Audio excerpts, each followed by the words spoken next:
Shalom, selamat pagi, salam sejahtera bagi kita semua, sahabat RTL, di mana saja Anda berada. Jumpa lagi kita pada saat ini. Pada kesempatan ini, dunia internasional dikejutkan dengan peristiwa alam di mana terjadi satu gempa bumi yang dahsyat yang terjadi di daerah Turki dan Suriah. Berita terakhir yang kita baca pada saat ini, yaitu telah ditemukan korban yang meninggal dunia mencapai kurang lebih 38.000 jiwa.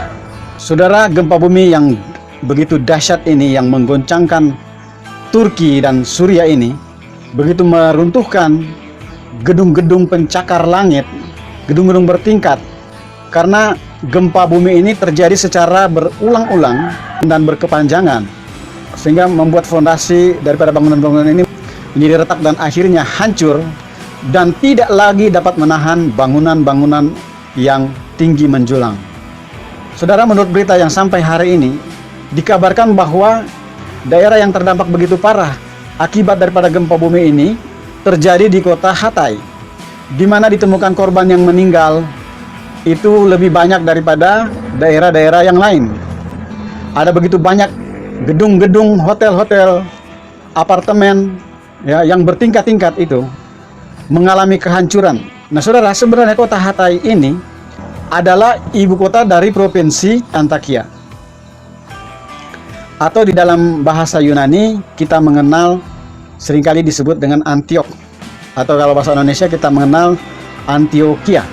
Dan kota Alexandria ada di dalam provinsi Antioquia ini yang kita kenal dengan Turkinya Iskenderun. Ibu kota daripada provinsi Antioquia ini yang disebut dengan Hatay ini memiliki sejarah yang ada kaitannya dengan kekristenan.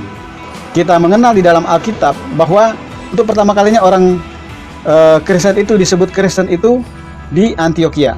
Jadi boleh dikatakan bahwa lahirnya kekristenan itu ada di Antioquia. Lahirnya kekristenan itu untuk pertama kalinya ada di Antioquia.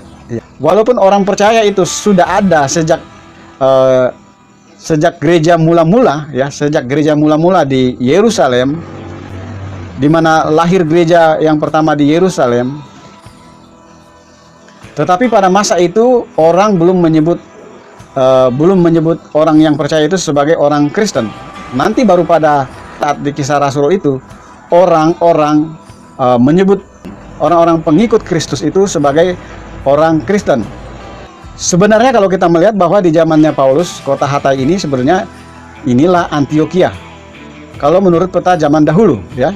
Di dalam Kisah Rasul pasal 11 ayat yang ke-26, di sana dijelaskan bahwa untuk pertama kalinya orang-orang menyebut pengikut Kristus itu sebagai orang Kristen, ya. Dan jemaat yang ada di Antioquia ini merupakan jemaat Kristen yang paling awal pada masa itu, ya. Jadi boleh dikatakan bahwa Kristen yang pertama itu lahirnya dari Antioquia, ya. Kalau gereja mula-mula lahirnya di Yerusalem, tetapi kekristenan yang mula-mula lahirnya di Antioquia.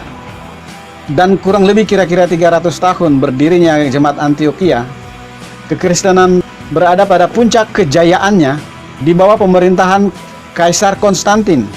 Karena kekristenan dan gereja Tuhan pada masa itu berada pada puncak keemasannya, dan karena itu pula lah seluruh masyarakat yang ada di dalam wilayah Kekaisaran Konstantin itu penduduknya menjadi Kristen. Dan wilayah Kekaisaran Konstantin pada masa itu yang hari ini kita kenal dengan Turki, ya. Turki pada masa itu adalah negara Kristen, dan di mana kekristenan itu mencapai puncak keemasannya dan puncak kejayaannya. Bahkan yang kita kenal sekarang Istanbul itu, ya, yang kita kenal pada masa itu disebut dengan Bizantium, pada tahun 500 telah menjadi suatu pusat kekristenan, dan disitulah dibangun satu gereja yang terbesar di seluruh dunia pada masa itu yang bernama Hagia Sophia.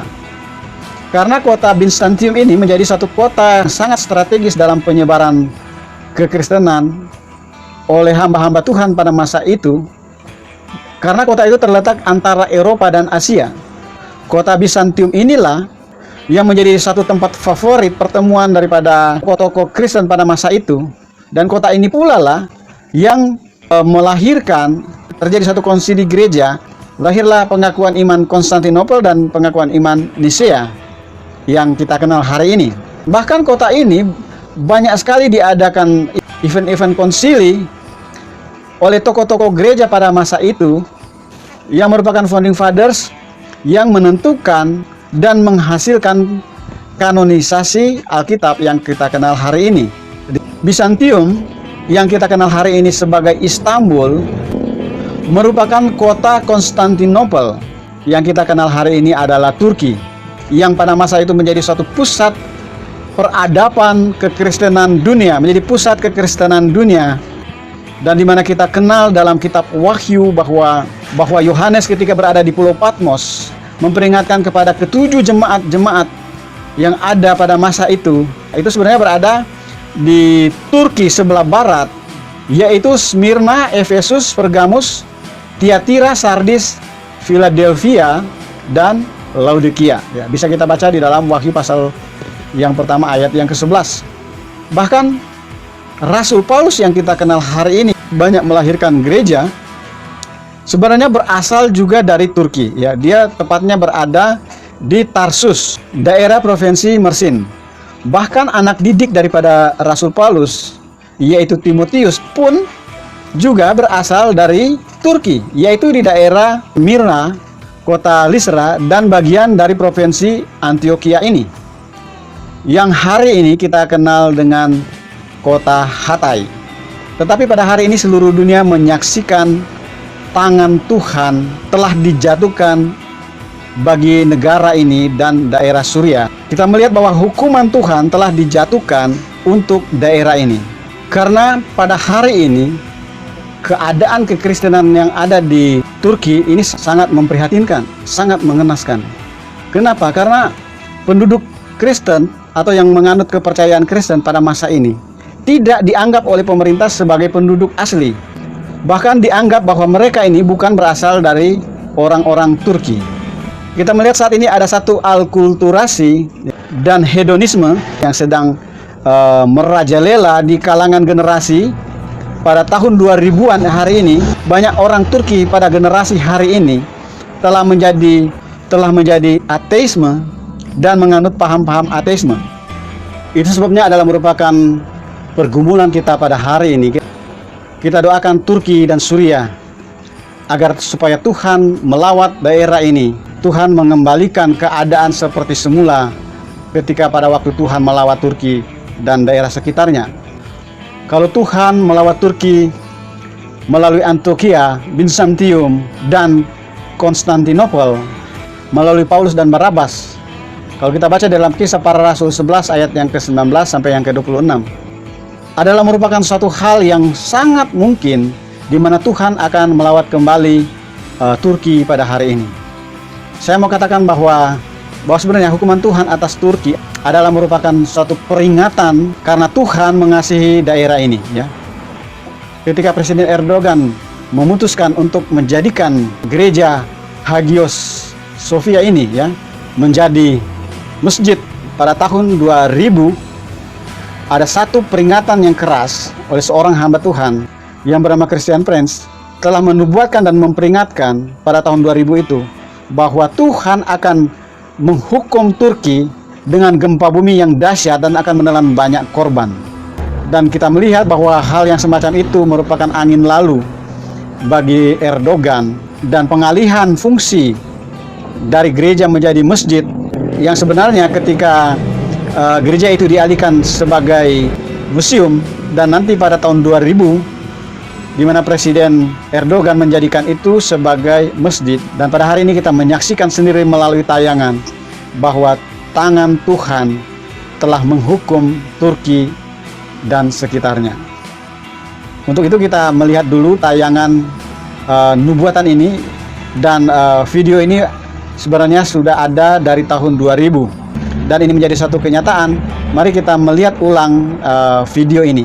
Hagia Sophia is part of the UNESCO World Heritage, which forms Istanbul's famous skyline. It's been a museum since 1935. The Armenian Church in Turkey says Hagia Sophia should be open to worship for both Christians and Muslims, and the Orthodox Christian Church is concerned at the transformation. The conversion of Hagia Sophia into a mosque will disappoint millions of Christians around the world. He announced, for sure, by using his fake judges to transform one of our greatest churches into a mosque. Now, all of us, we knew that the Turkish Ottoman, they don't belong to that land. All this land is our land. And it's just a matter of time and we will take it back. It will not take longer. I see a big earthquake coming to Turkey, a big disaster. This country is doomed. And today, because it is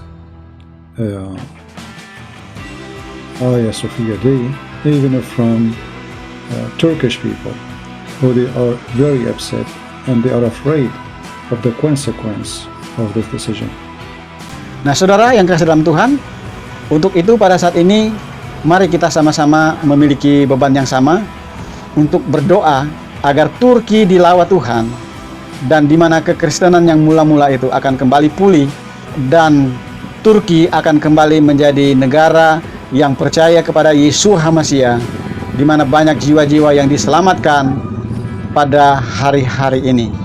Saya percaya bahwa Tuhan akan melawat Turki pada hari-hari ini, dan Tuhan tidak melupakan Turki, karena banyak orang-orang Turki pada masa itu yang telah menjadi martir dan telah membayar dengan darahnya, sehingga Tuhan mengingat para syahid, Tuhan mengingat para martir pada masa itu. Dan saya yakin bahwa Tuhan akan mengembalikan kembali Turki. Akan terjadi suatu kegerakan yang luar biasa pada hari-hari ini, di mana Injil kerajaan akan diberitakan sampai di Turki. Kalau kita melihat bagaimana Injil itu diberitakan pada masa mula-mula itu, di mana Injil itu diberitakan ketika pelayanan Paulus itu akan memasuki Asia, dia mendapat satu penglihatan, ada orang yang melamba-lambaikan tangannya untuk menyeberang, ya, menyeberanglah kemari, kata mereka. Ya, mereka melamba-lambaikan tangan kepada Paulus dan berkata, menyeberanglah kemari. Dalam penglihatan itu dia melihat bahwa dia harus ke Makedonia, dan Makedonia adalah merupakan gerbang daripada Eropa, ya, memasuki Eropa, memasuki Amerika, memasuki Asia, Afrika, dan Australia.